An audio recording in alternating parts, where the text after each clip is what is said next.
चलिए अब मैं आपके सामने कविता नंबर 7 पथ की पहचान की प्रश्नोत्तर स्वाध्याय की अभ्यास की सभी की चर्चा करूंगा। अभ्यास का पहला प्रश्न है, कवि बटोई को क्या सलाह देता है? तो कवि बटोई को सलाह देता है कि तू चलने से पूर्व अपने पथ की पहचान कर ले। दूसरा प्रश्न है, पथिक की यात्रा कब सरल बनेगी? तो यहाँ पर लिखा हुआ है, तू जब जिस पथ पर चल रहा है उसे अच्छा समझ लेगा तो तेरी यात्रा सरल बन जाएगी। जिस राह पर तू चल रहा है उसे तू सही मानेगा तो तेरी यात्रा सरल बनेगी। कवि सफलपंथी किसे मानता है? कवि सफलपंथी उसे मानता है जो चलने से पूर्व अपने पथ की पहचान कर लेता है और बिना किसी चिंता के एक आत्मविश्वास के साथ उस पथ पर चलता है, सोच समझकर। उसे कवि सफलपंथी मानता है। अब स्वाध्याय के प्रश्न। पहला, अज्ञात पथ के बारे में कवि पथिक से क्या कहता है? अज्ञात पथ के बारे में कवि पथिक से कहता है कि ये पथिक, तू जिस पथ पर चल रहा है सबसे पहले तो उस पथ की पहचान कर ले, उसके बाद उस पर चल। दूसरा, रास्ते की अनिश्चितताओं के बारे में कवि पथिक से क्या कहता है? तो रास्ते की अनिश्चितताओं के बारे में कवि कहता है कि तू जिस रास्ते पर चल रहा है वह रास्ता अनिश्चित है। हमें यह भी पता नहीं कि किस जगह पर हमें नदी मिलेगी, पर्वत मिलेंगे या गुफा मिलेंगे।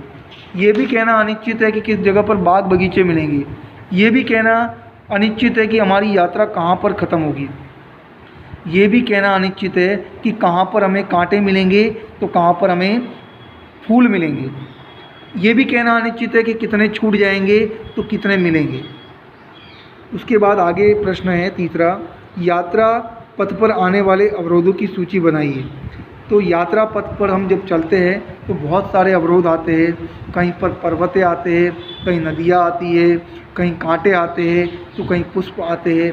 न जाने कितने लोग छूट जाते हैं, कितने लोग मिलते हैं। ऐसे बहुत सारे अवरोध हमारे जीवन में आते हैं। उसके बाद है शब्द समूह के लिए एक एक शब्द, यानी इस वाक्य के लिए एक शब्द। जैसे पहला, राह पर चलने वाला, तो उसे क्या कहा जाता है? राही। जिसकी गिनती न हो सके उसे कहा जाएगा अनगिनत। जो संभव नहीं है उसे कहा जाएगा असंभव। उसके बाद आगे हैं, नीचे दिए गए शब्दों के दो दो पर्यायवाची शब्द लिखिए। सुमन यानी कि पुष्प, फूल। राह यानी पथ, रास्ता। कांटा यानी कंटक। गुफा यानी गुहा और गह्वर। नीचे दिए गए शब्दों के विरुद्धार्थी शब्द लिखिए। ज्ञात का विरोधी अज्ञात, विश्वास का विरोधी अविश्वास, बुरा का भला, सफल का असफल, मिलना तो बिछड़ना।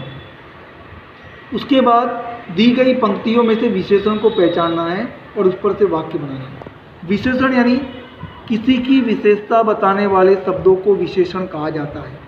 फॉर एग्जाम्पल, मैंने सफ़ेद शर्ट पहना है तो मेरा शर्ट कैसा है? सफ़ेद। तो सफ़ेद ये शर्ट की विशेषता है, तो सफ़ेद ये विशेषण कहा जाए। उसी प्रकार पहला वाक्य है, अनगिनत राही गए इस राह से उसका पता क्या? राही कितने हैं? अनगिनत है, उसकी गिनती नहीं। तो ये अनगिनत शब्द हमारी विशेषता बता रहा है वाक्य की। अब तुमको इस पर से वाक्य बनाना है, बराबर। दूसरा, यह निशानी मुख होकर भी बहुत कुछ बोलती है। निशानी कैसी है? मुख यानी चुपचाप। तो इस पर से हमें वाक्य बनाना है। हर सफल पंथी यही विश्वास ले इस पर बढ़ा है। पंथी कैसा है? सफल। तो ये इसका विशेषण हुआ।